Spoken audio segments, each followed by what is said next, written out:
Hello, my name is Husnain Arshad. तो आज का हम एंटी हाइपरटेंसिव ड्रग्स पार्ट 4 में पहले डिस्कस करेंगे drugs acting on the vasodilators. Vessels को डायलेट करने वाली कौन कौन सी ड्रग्स हैं जिसमें हमारे पास हाइड्रोलाजीन और नाइट्रोप्रोसाइड आ जाती है। तो इन ड्रग्स के mechanism of action, clinical uses, adverse effects और उसके बाद उनकी स्ट्रक्चर्स, उनके ड्रग्स की स्ट्रक्चर्स को डिस्कस करेंगे और मैं पॉसिबल जितनी हो सका विजुअल रिप्रेजेंटेशंस भी यहाँ पेश कर दूंगा। और उसके बाद हम बात करेंगे कौन कौन से एडवर्स इफेक्ट्स इनमें देखने को मिलेंगे और उनको ओवरकम कैसे कर सकते हैं। तो चलिए वीडियो की तरफ। तो पहले हमारे पास आ जाता है drugs acting on the vasodilators. Vessels को डायलेट करते हैं, ब्लड फ्लो प्रॉपरली मूव कर सकता है, किसी किस्म की भी कंस्ट्रिक्शन का बायस नहीं बनता जिसकी वजह से हमें हाइपरटेंशन के दोबारा रिबाउंड होने के चांसेस बहुत कम हो जाते हैं। इसीलिए हम इन हाइपरटेंसिव ड्रग्स में इन्वॉल्व करेंगे drugs acting through the nitric oxide. Nitric oxide के थ्रू काम करते हैं। नाइट्रिक ऑक्साइड एंडोथेलियल फैक्टर की वजह से वेसल्स को रिलैक्स कर देते हैं। इन ड्रग्स के अंदर हमारे पास हाइड्रोलाजीन, जिसकी स्ट्रक्चर हमने यहाँ पर ड्रॉ की है, इसको भी देखते हैं। उसके बाद हमारे पास आएगा नाइट्रोप्रोसाइड। नाइट्रोप्रोसाइड और hydralazine acting through the nitric oxide. पहली बात की है हाइड्रोलाजीन की। तो पहले यहाँ पर मैकेनिज्म ऑफ एक्शन में देखें तो हमारे पास ऐसी वेसोडाइलेशन मिल रही होती है जहां पर आर्टरीज टारगेट हो रही होती हैं। आर्टरीज डायलेट हो जाती हैं, किसी किस्म का भी ब्लड फ्लो ऑब्स्ट्रक्शन या फिर हिंड्रेंस देखने को नहीं मिलती। तो इस वजह से हमारे पास टीपीआर मतलब टोटल पेरिफेरल रेजिस्टेंस जो वेसल्स को ओवरकम करनी होती है ताकि ब्लड फ्लो प्रॉपर्ली मूव किए जा सके, तो ये हमारे पास डिक्रीज कर जाती है। Arrow down represents the decrease और diminishment in the total peripheral resistance. तो हमारे पास यहाँ पर अगर देखें क्लिनिकल यूजेस की, तो हाइड्रोलाजीन को हम यूज करते हैं हाइपरटेंशन में। हाइपरटेंशन के पेशेंट्स में जिसमें हमारे पास ब्लड फ्लो बहुत ज्यादा हो जाता है, ब्लड प्रेशर बहुत ज्यादा हो जाता है। ब्लड प्रेशर को हमने रिड्यूस करने के लिए हम हाइड्रोलाजीन यूज कर सकते हैं। तो एडवर्स इफेक्ट्स में हमारे पास देखें तो हमारे पास लूपस देखने को मिलता है। SLE means systemic lupus erythematosus syndrome, like syndrome. तो हमारे पास यहाँ क्या होता है, SLE में हमारे पास एक्चुअली में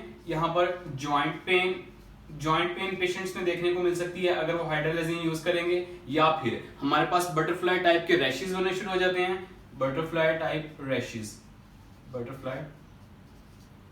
तो यहाँ पर बटरफ्लाई रैशेस बनने शुरू हो जाते हैं बॉडी पर पेशेंट की। तो अगर हम थर्डली बात करें तो थर्डली हमारे पास यहाँ पर देखने को मिलेगा फटीग। उन पेशेंट्स में ज्यादा थकन होगी, वो जल्दी ही एग्जॉस्ट कर जाएंगे, ज्यादा एफिकेसी से कोई भी वर्क परफॉर्म नहीं कर सकते। तो ये किन पेशेंट्स में होता है, ये होता है उन स्लो एसिटाइलेटर्स में। एक्चुअली अगर हम देखें तो स्लो एसिटाइलेटर्स कौन से होते हैं, स्लो एसिटाइलेटर्स वो वाले पेशेंट्स होते हैं जिनके अंदर उनका लिवर प्रॉपरली वर्क नहीं कर रहा होता है। जो ड्रग्स के मेटाबोलाइट्स होते हैं सेवरल, उनको डिटॉक्सिफाई नहीं कर पाता, जिसकी वजह से हमें लूपस देखने को मिलता है, SLE। तो कौन कौन सी ड्रग्स ऐसी हैं जो कि SLE कॉज करती हैं, इसके इंक्लूड और इसके अलावा कौन कौन सी ड्रग्स हमारे पास देखने को मिलेगी। उसमें हमारे पास आ जाता है INH मींस आइसोनियाजाइड, जो कि हम यूज कर रहे होते हैं। NT-TB मींस ट्यूबरक्लोसिस के पेशेंट्स में यूज कर रहे होते हैं। तो यहाँ पर भी हमें लूपस की सिंड्रोम को देखने को मिल सकती है। उसके बाद हमारे पास हाइड्रोलाजीन आ गई जो कि एक्ट कर रही है वेसोडाइलेटर के थ्रू। उसके बाद हमारे पास आ जाएगी procainamide. Procainamide is actually anti rhythmic drug, जो कि हमारे हार्ट की रिदम को भी एंटी रिथमिक ड्रग, तो ये हमारे पास एंटी रिथमिक ड्रग होगी जो कि हमारे हार्ट की रिदम को ठीक कर रही होती। आइसोनियाजाइड आ गई। आइसोनियाजाइड हमारे पास यहाँ अगर देखने को मिलेगी तो ये एंटी ट्यूबरक्लोसिस होगी, टीबी के पेशेंट्स के लिए यूज कर रही होगी। तो यहाँ पर हमें SLE means systemic lupus erythematosus syndrome देखने को मिलेगा, जिसमें हमारे पास rashes, butterfly rashes, joint pain और फटीग देखने को मिलेगी। हमारे पास एडिमा भी हो सकता है। Oedema is the accumulation of fluid in the body tissues. तो अगर ये हमें देखने को मिलेगा, इसके साथ हमें रिफ्लेक्स टैकीकार्डिया मिल जाएगा। रिफ्लेक्स टैकीकार्डिया में एक्चुअली हमारा जो ब्लड प्रेशर है, हमारा हार्ट रेट होता है, वो बहुत ज्यादा इंक्रीज कर जाता है। हमारे पास यहाँ पर heart beat, cardiac output increase कर जाता है, हार्ट रेट इंक्रीज कर जाता है, हमारे पास हार्ट बहुत फास्टली काम करना शुरू कर जाता है, बीट्स ज्यादा हो जाती हैं। तो सेकेंडली हमारे पास आ जाती है नाइट्रोप्रोसाइड। नाइट्रोप्रोसाइड में मैकेनिज्म ऑफ एक्शन में देखें तो हमारे पास ये काम कैसे कर रहे होते हैं, किस किस वेसल्स पे काम कर रहे होते हैं, आर्टरीज पे भी और वेन्स पे भी। तो ये वेनोडाइलेशन भी करते हैं और आर्टियोलर डायलेशन भी करते हैं, और इनकी डायलेशन की वजह से हमारे पास TPR means total peripheral resistance जिसको हम वेस्कुलर रेजिस्टेंस भी कहते हैं, तो ये डिक्रीज हो रही होती है, जिसकी ये ऐसी रेजिस्टेंस होती है जो कि ऐसी each and every blood vessel को चाहिए होती है ताकि ब्लड फ्लो प्रॉपर्ली फ्लो कर सके, किसी किस्म की हिंड्रेंस उसको देखने को ना मिले। क्लिनिकल यूजेस में हम यूज कर सकते हैं हाइपरटेंसिव इमरजेंसीज में, ये प्रॉपर्ली यहाँ वर्ड है इमरजेंसीज, इसको फोकस करना है। इमरजेंसीज में यूज कर सकते हैं, क्योंकि हमारे पास जो ट्रू साइड पोर्शन है नाइट्रोप्रोसाइड का, ट्रू साइड पोर्शन जो है नाइट्रोप्रोसाइड का, ये एक्चुअली में हमारे पास ट्रू साइड पोर्शन की वजह से हमें थायोसाइनेट एंड साइनाइड फॉर्मिंग मिलेंगी। इनकी वजह से अगर हमारे पास infusion of greater than 14 hours की ये ड्रग इनटेक हम कर रहे हैं तो हमारे पास ये थायोसाइनेट और साइनाइड फॉर्मिंग मिल जाएंगी। अगर ये ऐसा होगा तो हमारे पास एडवर्स इफेक्ट में देखें, पहला पॉइंट यही है, पहला पॉइंट है साइनाइड टॉक्सिसिटी हो सकती है अगर हम इनको को एडमिनिस्टर कर रहे हैं नाइट्राइट्स के साथ, और अगर थायोसल्फेट के साथ, इन दो ड्रग्स के साथ अगर हम इनको को एडमिनिस्टर कर रहे हैं तो हमारे पास साइनाइड टॉक्सिसिटी देखने को मिलेगी। इसमें क्या होता है, इसमें हमारे पास एक्चुअली में हमारे पास low oxygen, low O2 for organs like brain, heart, तो यहाँ पर हमें कंटिन्यूसली सबसे ज्यादा ऑक्सीजन यूज करने वाले दीज टू ऑर्गन्स, इनको हमारे पास ऑक्सीजन की कमी हो जाएगी, इसकी वजह से उसके सेल्स को न्यूट्रिशन नहीं मिल सकेगी और वो प्रॉपर्ली डेड कर जाएंगे। पहली एडवर्स इफेक्ट होगी। सेकंड, रीबाउंड हाइपरटेंशन हो सकती है, अगर शॉर्ट इन्फ्यूजन हो गया तो रीबाउंड हाइपरटेंशन जिसको हम ट्रीट कर रहे थे वो दोबारा से हमारे पास देखने को मिल जाएगी। हमने हाइड्रोलाइजिन की स्ट्रक्चर यहाँ ड्रॉ की है, तो ये वाला रेड वाला पोर्शन, ये रेड वाला पोर्शन जो है ये सारा पैथेलिजीन है, ठीक है, पैथेलिजीन। अगर हम इसके टोटल स्ट्रक्चर को बात करें, टोटल स्ट्रक्चर की, तो ये हमारे पास हाइड्रोलाइजिन होगा। तो ये जो है heterocyclic phthalazine hydrocyclic organic compound है। नेक्स्ट मूव फॉरवर्ड करेंगे तो हमारे पास आएगा drugs acting to open potassium channels, drugs जो कि पोटेशियम चैनल को ओपन कर रही होती हैं। उसके बाद हम बात करेंगे उन ड्रग्स की जो कि पोटेशियम चैनल को क्लोज कर रही होती हैं। बट यहाँ देखने की बात है एंटी हाइपरटेंसिव ड्रग्स में सिर्फ और सिर्फ पोटेशियम चैनल के जो ओपनर्स हैं वही हम यहाँ पर हमारे पास एंटी हाइपरटेंसिव इफेक्ट देखने को मिल रहे होते हैं। तो यहाँ पर मिनॉक्सिडिल आ गई पहले, ये एक्चुअली मैं बता दूं कि बेल्टनेस के लिए यूज होती है, लोग इसको यूज कर सकते हैं ताकि उनकी हेयर ग्रोथ, मैन में भी हेयर ग्रोथ काफी बूस्ट कर जाए, उनकी हेयर ग्रोथ प्रॉपर तरीके से हो सके और किसी किस्म की बाल्डनेस ना देखने को मिले। लेकिन यहाँ पर एक इंपॉर्टेंट फैक्टर है कि इनको जो रिसेप्टर्स पे एक्ट कर रही होती है जाके, तो इनको कुछ माह के बाद इनको गैप देना चाहिए ताकि ये प्रॉपर्ली जो रिसेप्टर्स इनको कंज्यूम कर रहे होते हैं, जाके इफेक्ट कर रहे होते हैं, बैडनेस को ट्रीट कर रहे होते हैं, तो जाके एग्जॉस्ट ना हो जाए, किसी किस्म का भी एडवर्स इफेक्ट ना देखने को मिले। जबकि हम बात करें एंटी हाइपरटेंसिव की तो इसके मैकेनिज्म ऑफ एक्शन में देखें, हाइपरपोलराइजेशन देखने को मिलेगी। हाइपरपोलराइजेशन क्या होती है? हाइपरपोलराइजेशन में हमारे पास जो सेल मेम्ब्रेन होती है वो नेगेटिव हो जाती है, हमारे पास ये नेगेटिव हो जाती है। जब ये नेगेटिव हो गई तो हमारे पास stimulus required to perform the action potential बहुत ज्यादा इंक्रीज कर जाएगा, जिसकी वजह से हमारे पास यहाँ एक्शन पोटेंशियल जो है, एक्शन पोटेंशियल वो इनहिबिट हो जाएगा। ठीक है, तो एक्शन पोटेंशियल यहाँ इनहिबिट हो गया है तो स्मूथ मसल्स जो कि हमारे पास जैसे कि हार्ट में कार्डियक मसल्स होते हैं, लेकिन जो स्मूथ मसल्स होते हैं उनमें हमें जैसे ब्लड वेसल्स होगी तो यहाँ पर हमें रिलैक्सेशन मिलेगी। और इसमें हम देखें तो हमारे पास आर्टरीज जो है वो टारगेट हो रही होती है, आर्टरीज के अंदर वेसोडाइलेशन हो रही होती है। क्लिनिकल यूजेस में देखिए इनमें दो तरह के यूजेस आ जाएंगे। मिनॉक्सिडिल जो से बताया कि हमने सीवियर हाइपरटेंशन अगर होगी तो इसमें हम यूज करेंगे मिनॉक्सिडिल। बेलनेस में यूज कर सकते हैं तो यहाँ पर टॉपिकल मिनॉक्सिडिल यूज की जाएगी, टॉपिकल तौर पर इसको मिनॉक्सिडिल को यूज की जाएगी, उसको इनहेल नहीं करना, टॉपिकल स्किन के ऊपर लगाई जाएगी तो ये बेलनेस को ट्रीट करेगी और हेयर ग्रोथ को प्रॉपर तरीके से एनहांस करेगी। थर्डली, हाइपरटेंसिव इमरजेंसीज की बात करें तो हमें डाइऑक्साइड यूज करेंगे हम, तो हमारे पास यहाँ पे मिनॉक्सिडिल यूज नहीं हो रहा होगा। एडवर्स इफेक्ट्स में देखें, जैसे हमें बताया कि अगर ये बेलनेस को ट्रीट कर रहे हैं तो हमारे पास ऐसा भी हो सकता है कि हाइपरट्रिकस हो जाए, means the excessive growth of the hair on the abnormal part of the body, जैसे कि फेस पे एबनॉर्मल ग्रोथ हो सकती है हेयर्स की या किसी भी ऐसे बॉडी पार्ट पे। तो यहाँ पर हमारे पास हाइपरट्रिकस हो जाती है, एबनॉर्मल हेयर ग्रोथ हो जाती है, एबनॉर्मल हेयर ग्रोथ देखने को मिलेगी। एबनॉर्मल हेयर ग्रोथ मिलेगी मिनॉक्सिडिल से। डाइऑक्साइड जो कि हाइपरटेंसिव इमरजेंसीज में यूज होता है, तो एक्चुअली में हमारे पास यहाँ अगर देखें जो कि डाइऑक्साइड इंसुलिन को डिक्रीज करता है, रिड्यूस कर देता है इंसुलिन को।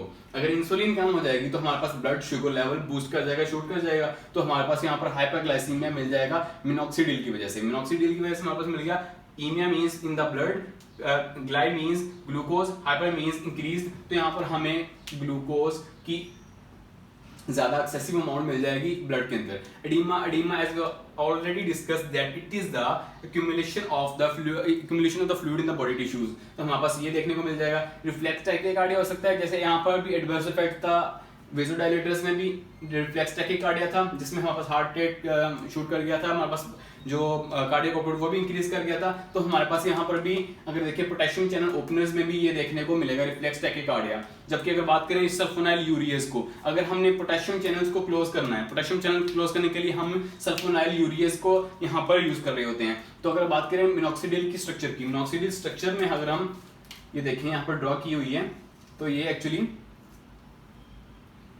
हमारे पास member of piperidine and amino pyridines, तो ये हमारे पास मेंबर ऑफ द, ये structure member of the piperidine and amino pyridine है। फर्दर यहां पर इसको पायरिमिडीन एन ऑक्साइड, कॉमनली ये N oxide, pyrimidine N oxide के नाम से इसको रेफर किया जाता है, इस फैमिली से बिलोंग करती है और ये मेंबर है पिपरिडीन एंड अमाइनो पायरिडीन की। Firstly we discussed drugs acting through the nitric oxide, उसके बाद हमने डिस्कस की drugs that open the potassium channels, और फर्दर हम डिस्कस करेंगे एंटी हाइपरटेंसिव ड्रग्स पार्ट 4 में calcium channel blockers, CCB calcium channel blockers. उसके बाद हम बात करेंगे डायूरेटिक्स में, डायूरेटिक्स में हमारे पास थायराइड लूप डायूरेटिक्स आ जाते हैं। उसके बाद हम देखेंगे एज इनहिबिटर्स में, जिसमें ending at the Pril, captopril etc हमारे पास इन्वॉल्व होते हैं, एंडिंग एट प्रिल वाले ड्रग्स आ जाते हैं। उसके बाद हमारे पास आएंगे आर्ब्स, जिसमें सार्टन पे एंडिंग होते हैं, सुफिक्स सार्टन लगेगा। उसके बाद रेनिन इनहिबिटर, जिसमें एलस्काइरिन वगैरह आ गए, उसके क्लिनिकल यूजेस। उसके बाद हम उनके कुछ ड्रामेटिकली हम इनकी देखेंगे, और जितना पॉसिबल हुआ विजुअल रिप्रेजेंटेशन के थ्रू यहाँ पर कुछ इमेजेस बेस भी कर दूंगा। तो यहाँ पर आएगा calcium channel blocker. Calcium channel blocker में हमारे पास पहले आता है verapamil and diltiazem. Both of these two drugs are involved in the category of hydropyridines. Hydropyridines में आ गई है कैटेगरी दोनों, वेरापेमिल एंड डिल्टियाज़िम। एक्चुअली में इनका इनोट्रोपिक इफेक्ट बहुत डिक्रीज होता है, लेकिन इनका टोटल तौर पर नहीं होता। इनोट्रोपिक इफेक्ट इनके मुकाबले में इनका बहुत कम होता है। और इस ड्रग में हमारे पास डिपीन वाली सुफिक्स वाली ड्रग्स आ जाती हैं, जिसमें हमारे पास निफिडीपीन एक प्रोटोटाइप ड्रग है। Prototype drug means that represents the class of the medication. उसका हमारे पास मैकेनिज्म ऑफ एक्शन, स्ट्रक्चर और क्लिनिकल यूजेस भी काफी हद तक सिमिलर होते हैं अपनी क्लास के बाकी मेंबर्स के साथ। ओके, तो हमारे पास आगे nimodipine ending at the dipine and nifedipine being the dihydropyridine. तो मैकेनिज्म ऑफ एक्शन में देखें क्या करते हैं, ब्लॉक करते हैं L type calcium channel. Actually हमारे पास बॉडी में approximately 2 type of calcium channels होते हैं, जिसमें एल टाइप और टी टाइप होते हैं। जो हमारे पास एल टाइप कैल्शियम चैनल है कार्डियक पे vascular smooth muscle, some of the vascular smooth muscle skeletal muscle पे प्रेजेंट होते हैं। तो यहाँ पर ये इनको ब्लॉक कर देते हैं हार्ट के अंदर भी और ब्लड वेसल्स के अंदर भी। अगर ये ब्लॉक कर रहे हैं तो हमारे पास क्या होगा, actually calcium represents the excitation of the blood vessels या फिर on the of the heart muscle के ऊपर कैल्शियम हमें चाहिए होता है ताकि उसकी प्रॉपर रिदम हो सके, प्रॉपर उसकी एक्साइटेशन हो सके, इलेक्ट्रिकल इंपल्सेस रीच कर सके अपने प्रॉपर लोकेशन पे। तो हमें यहाँ पर कैल्शियम चैनल ही जब ब्लॉक कर देंगे तो हमारे पास चूंकि हमने ब्लड प्रेशर को डिक्रीज करना है, जिसकी वजह से हमारे पास intracellular between the cell calcium level काफी डिक्रीज कर जाएगा। इसकी वजह से सीओ मींस कार्डियक आउटपुट भी हमारे पास डिक्रीज हुआ होगा। कार्डियक आउटपुट जब डिक्रीज होगा तो हमारे पास यहाँ पर टोटल पेरिफेरल रेजिस्टेंस भी डिक्रीज करेगी।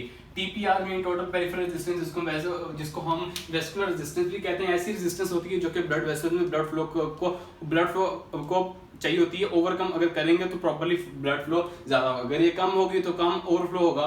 कम ओवरफ्लो के लिए हमें बस कम रेजिस्टेंस रिक्वायर्ड होगी। अब यहाँ हमने एक डायग्रामेटिक रिप्रेजेंटेशन यहाँ पे की है, जिसमें हमारे पास देखें हार्ट यहाँ पर है और यहाँ पे है ब्लड वेसल्स। तो हार्ट से ब्लड वेसल्स में हमारे पास कैल्शियम चैनल ब्लॉकर्स की जो 3 जो स्ट्रॉन्ग मेजर कैटेगरीज हैं, इनकी हम देखेंगे इनकी यहाँ पर किस किस्म की इफेक्टिविटी है। तो इफेक्टिविटी वेरापेमिल की जो कि है हाइड्रोपायरिडीन, जो हार्ट के ऊपर ज्यादा है, डिल्टियाज़म की बोथ ऑफ देम पे इक्वल है, ठीक है। डाइपीन की बात करें जिसमें हमारे पास निफेटिपीन बॉडीपीन आ गया, एंडिंग एट द डिपीन सफिक्स वाले, तो यहाँ पर ब्लड वेसल्स में हमारे पास डिपीन आ गया, ये इस पे ज्यादा इफेक्ट कर रहे होते हैं। क्लिनिकल यूजेस में देखें जैसे HTN hypertension, increase in the blood pressure, तो यहाँ पर हाइपरटेंशन में यूज कर रहे होते हैं, एंजाइना के अंदर यूज कर रहे होते हैं, जैसे कि हमने देखा है अभी एंजाइना में हमारे पास चेस्ट पेन वगैरह भी देखने को मिल रही होती है, तो यहाँ पर चेस्ट पेन वगैरह को भी रिलीफ के लिए यूज करते हैं। उसके बाद हम यूज कर रहे होते हैं एंटी अरिथमिक।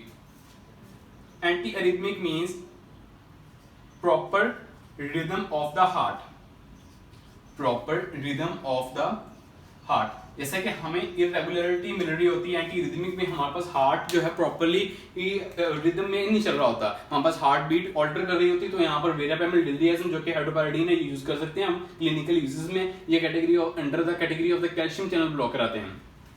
तो मजीद हमने एडवर्स इफेक्ट्स देखने हैं। Adverse effect of the calcium channel blocker, gingival hyperplasia, gingival hyperplasia. यहाँ पर अगर देखें इनकी हम वर्ड्स की डिस्क्रिप्शन देखें तो जिंजाइवा मींस गम्स, तो जिंजाइवल मींस गम, तो hyper means excessive and plasia means growth. हमारे पास growth, excessive growth of the gums होती है डाइपीन की वजह से, निमोडिपिन एंड निफिडिपिन की वजह से। जिससे यहाँ पर देखिए टीथ है ब्लैक कलर, ब्लैक मार्कर से बने हुए, और ये रेड कलर के एक्सेसिव गम्स जो कि टीथ पे ज्यादा इलाज किए हुए हैं, improper growth of the gums हो गई है, तो ये इनकी वजह से जिंजाइवल हाइपरप्लेसिया की वजह भी हो सकते हैं। तो कौन कौन सी ऐसी ड्रग्स हैं जो कि हमारे पास इनकी वजह से निफिडिपिन के अलावा भी कौन कौन सी ड्रग जो जिंजाइवल हाइपरप्लेसिया के कॉज बन सकते हैं?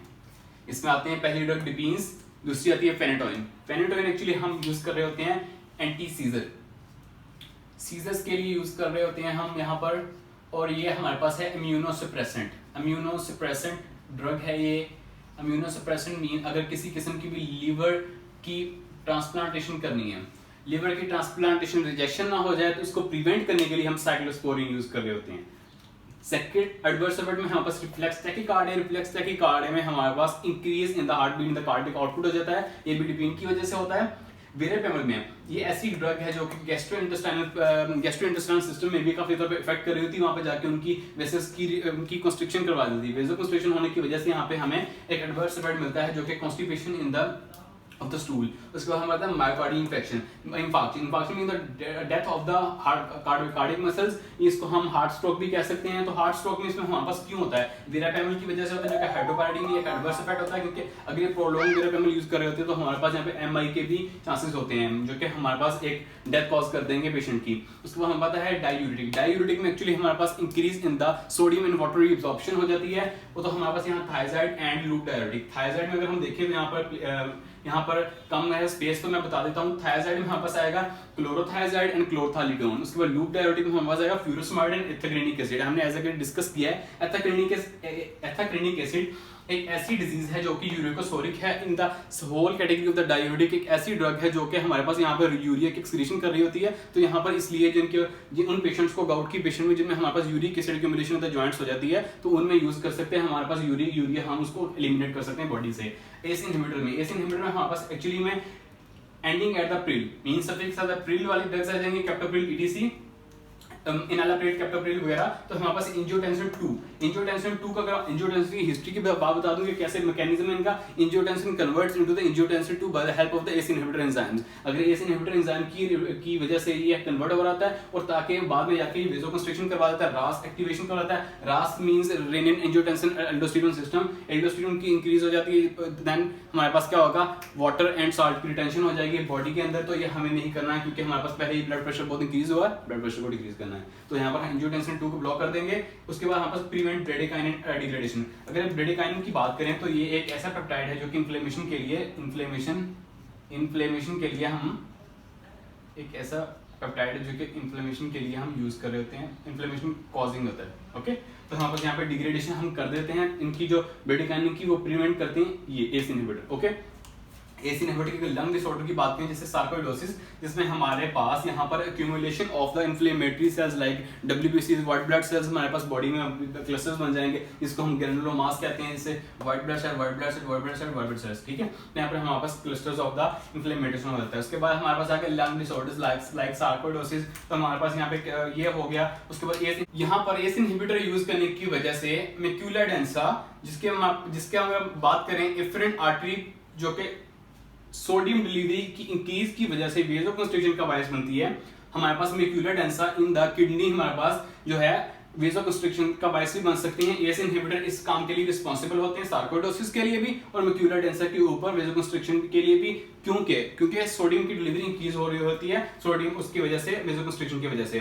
फर्दर हमारे पास आर्ब्स आ गए, एंजियोटेंसिन रिसेप्टर ब्लॉकर्स, वहां पे थे angiotensin converting enzyme inhibitor, angiotensin 1 into the angiotensin 2 with the help of the angiotensin converting enzyme। अगर इसको ब्लॉक कर देंगे तो यहाँ पे हमने इसके इफेक्ट देख लिए। अब देखेंगे अब से हमारे पास आएंगे सार्टन्स एंडिंग एट द सार्टन, सुफिक्स वाले सार्टन वाली ड्रग्स आ गए हैं, जो सार्टन वगैरह आ गए हैं, जो सार्टन एडीसी। उसके बाद हमारे पास आएंगे, इनके सेम मैकेनिज्म है, सेम मैकेनिज्म है, जबकि यहाँ पे हमारे पास एंजियोटेंसिन रिसेप्टर ब्लॉकर होते हैं, जबकि ये एंजाइम को ब्लॉक कर रहे होते हैं, जबकि रिसेप्टर को ब्लॉक कर रहे होते हैं। यहाँ पर हमारे सब्सटेंस बी एंड ब्रेडेकाइनिन की वजह से हमारे पास ड्राई कफ की भी एक मिस्टेक हमें एडवर्स इफेक्ट मिलेगा इन पेशेंट में जिनके अंदर एस इनहिबिटर यूज कर रहे होते हैं, उनमें ड्राई कफ भी देखने को मिलेगी। जबकि हमारे पास आर्ब्स अगर यूज करेंगे तो हमारे पास यहाँ पर किसी किस्म की भी नहीं मिलेगी ड्राई कफ। अगर पेशेंट को ज्यादा ससेप्टेबल है, ज्यादा सप्रियर है ड्राई कफ के लिए, तो हमारे पास यहाँ पे जरूर उनको आर्ब्स देने चाहिए, ना कि उन्हें एस इनहिबिटर्स देने चाहिए। तो रेनिन इनहिबिटर्स में हमारे पास जैसे रेनिन रिस्पॉन्सिबल होता है एल्डोस्टेरोन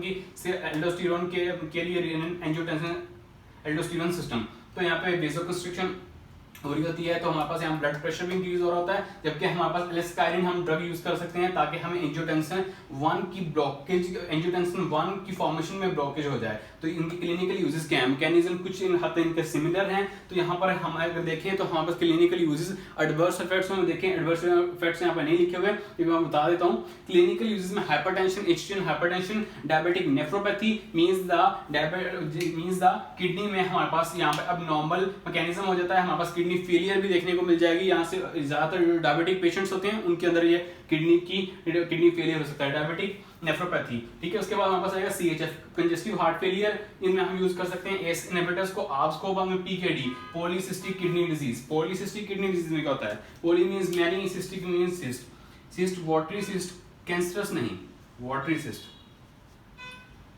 वाटरी सिस्ट। ठीक है, तो यहाँ पर वाटरी सिस्ट हमें मिल जाएंगे यहाँ पर किडनी की डिजीज में, पीकेडी में। इनके एडवर्स इफेक्ट की बात करें तो हमारे पास यहाँ पर ड्राई कफ, जैसे कि हमने बात की एस इनहिबिटर यूज कर रहे हैं तो हमारे पास ड्राई कफ होगी, तो हमारे पास यहाँ पर ऐसी कुछ एडवर्स इफेक्ट्स देखने को मिलेंगे।